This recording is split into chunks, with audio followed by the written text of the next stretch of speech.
भगवान कैसे प्रसन्न होते हैं, उनकी करुणा के विषय में सूत जी महाराज कहते हैं। नारद जी प्रश्न करते हैं, कदा गतो हि कैलास शंकरो भक्तवत्सलः भवासकित्वं तस्यासि कुबेरेण महात्मनः। भगवान शंकर कैलाश पर्वत कब गए और महात्मा कुबेर के साथ उनकी मैत्री कब हुई?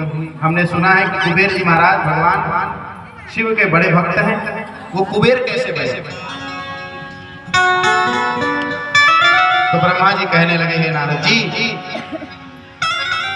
जिस प्रकार यथा जगाम कैलासं सखित्वं धनस्य च,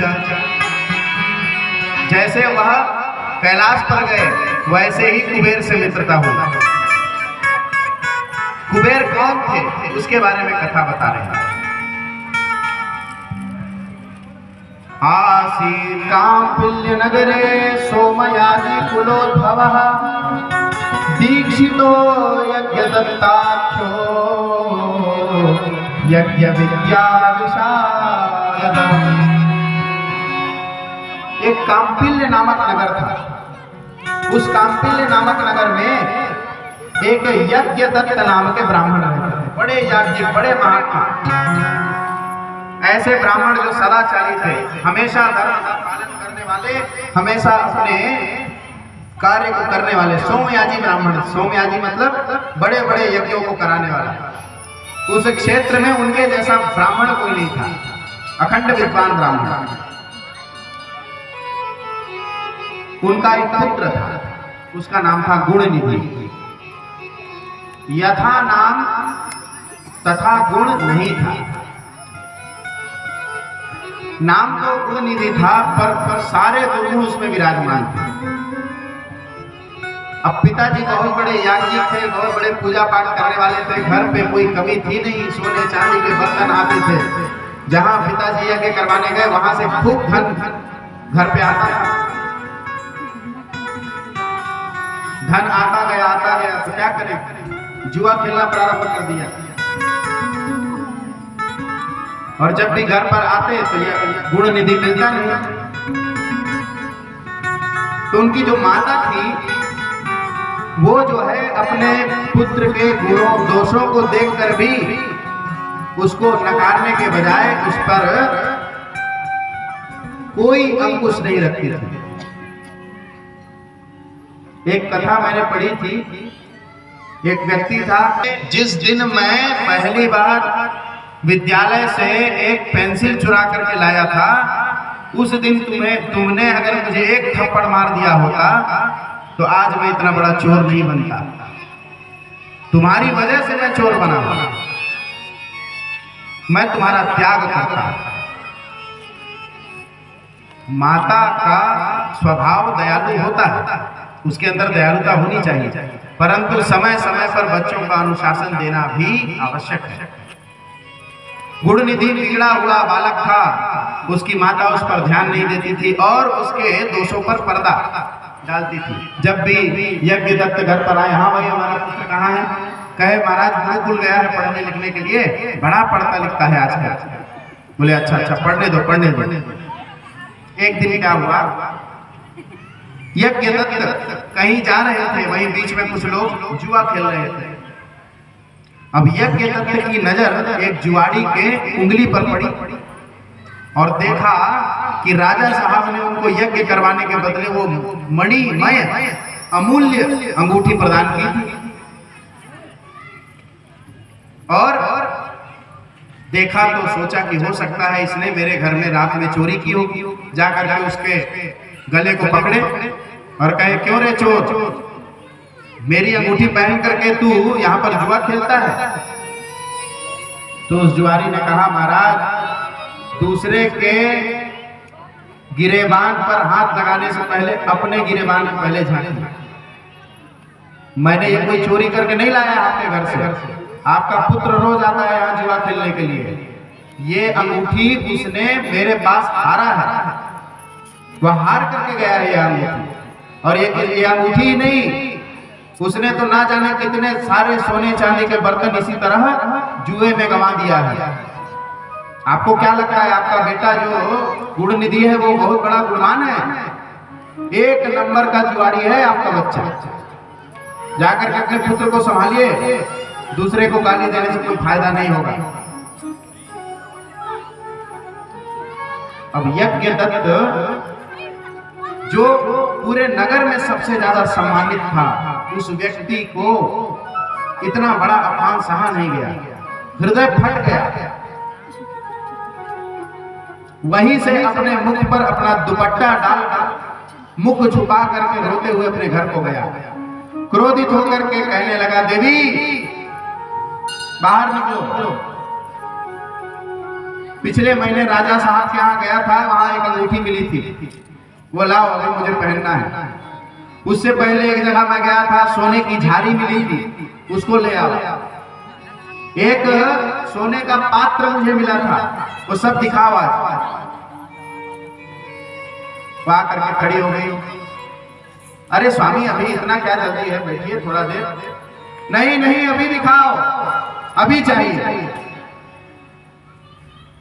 थोड़ी देर जब शांत खड़ी रही, अरे लाओगी कहां से, जब तुम्हारा बेटा सारा जो है जाकर के जुआ में उड़ाया है। आज तक मुझसे तुमने झूठ बोला। धिक्कार है तुम जैसी पत्नी को और तुम जैसी माता को, जो तुमने अपने पति को भी झूठ बोला और अपने बच्चे के भी दोष पर पर्दा डाला। यज्ञ दत्त ब्राह्मण था, उसने हाथ पर संकल्प लिया, तिल और जवा लेकर के अपने पुत्र के नाम और गोत्र को लेकर के कहा कि मैं आज से अपने पुत्र को तिलांजलि देता हूं। आज से मेरा वह पुत्र मर गया मेरे लिए, मैं उसका पिंडदान अभी से करता हूं। हमारे समाज में भी ऐसी ही कुरीतियां हो रही हैं। जब लोग दूसरे विधर्मियों के साथ में जाकर के रह रहे हैं, तो आपकी श्रद्धा जो है वह तो अपने धर्म पर है, लेकिन आपकी श्रद्धा को 25 टुकड़ों में काट करके फेंक दिया जाता है। ये सोचनीय बात है। हम अपने परिवार को, अपने समाज को संयम में नहीं रख सकते हैं। इसी का फल है कि आज समाज में इतने सारे दुष्कर्म हो रहे हैं। कहीं ना कहीं हमारा गुणनिधि का त्याग कर दिया उनके पिता ने। अब पिता का तो घर रहा नहीं, बाहर भटकते भटकते कहां जाता। सुबह से शाम में कुछ खाने को मिला नहीं। एक शिव मंदिर उसको दिखा, रात्रि का समय था, वहां पूजन पाठ चल रहा था, शिवरात्रि का दिन था, खूब भजन कीर्तन हो रहा था। जाकर देखा तो शिव जी के पास मिठाई, पकवान, मेवे, खीर का भोग लगा हुआ है। मन में भूख, पेट में भूख तो था ही, मन में लालच आ गया। अब वह यह देखने लगा कि सभी लोग जब धीरे धीरे धीरे धीरे कीर्तन करते सो जाएंगे, करते करते, तब मैं इस प्रसाद को उठा करके छूमंतर हो जाऊंगा। हुआ भी यही, रात बढ़ती गई, लोग धीरे धीरे सोते गए। उसने शिव नैवेद्य को उठाया और जैसे ही उठाने जा रहा था तो पहले के समय में लाइट नहीं होती थी, दिए के प्रकाश से भगवान का विग्रह को, भगवान के मंदिर को उजाला रखा जाता था। बड़ा सा दिया जल रहा था, उसकी बत्ती खत्म हो रही थी। तो उसने क्या किया, अपना धोती का एक टुकड़ा फाड़ करके बत्ती बना करके उसमें रख दिया, ताकि मुझे सब सामान दिखाई दे और मैं चुपके से किसी को बिना बताए, बिना शोर किए भाग सकूं। जैसे ही महाराज उसने भगवान को के दिए में अपना कपड़ा डाला, उसको बत्ती बनाया और लेकर के शिव नैवेद्य भाग रहा था, तभी तक एक भक्त की नजर उस पर पड़ गई और चोर चोर चोर चोर चोर चोर जो है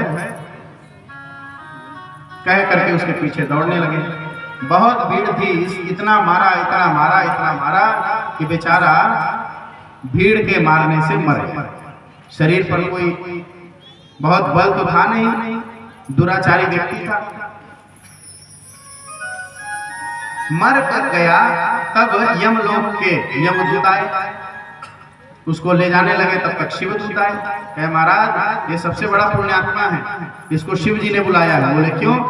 कहे शिवरात्रि के दिन में इसने पहला बात ये किया कि भगवान के मंदिर में दीपक जलाया है। बोले महाराज आपको लगता है कोई भ्रम है, अपने स्वार्थ के लिए, अपने खाने के लिए इसने दीपक की लौ बढ़ाई थी, ये कोई धर्मात्मा व्यक्ति नहीं है। बोले वो सब भगवान नहीं देखते, इसने किया चाहे जिस भी मन से किया, भाव कुभाव अलग आन सहु, नाम जपत मंगल दिशि दसम, चाहे जैसे भी हो इसने किया, इसका फल इसको मिलेगा। इस तरह जो है समझा बुझा करके यमदूतों को भगा दिया और भगवान शिव के पास वहां गया।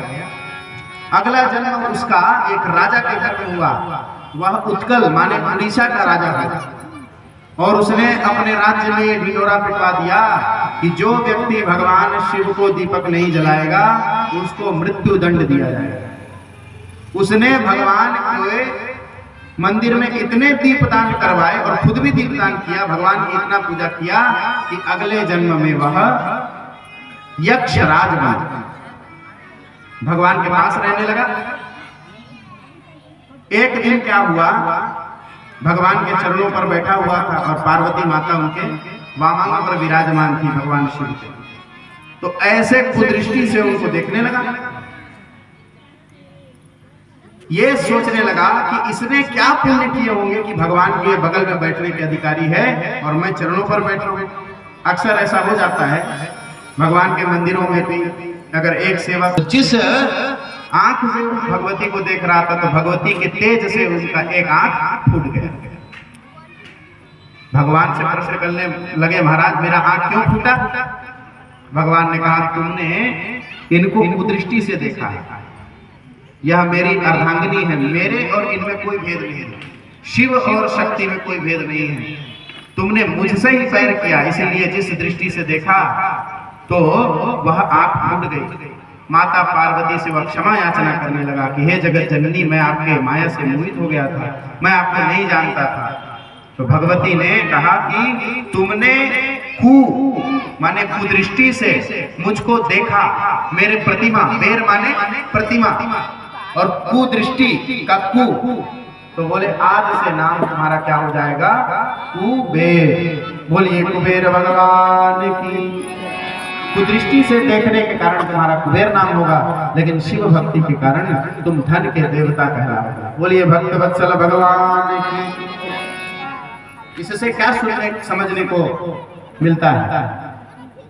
अगर भगवान प्रसन्न हो जाए तो गुण निधि जैसे पापाचारी अनाचारी व्यक्ति को भी कुबेर बनाने का सामर्थ्य रखते हैं। इसीलिए भैया शिव जी का जो है पूजन यजन और दर्शन करते रहना चाहिए।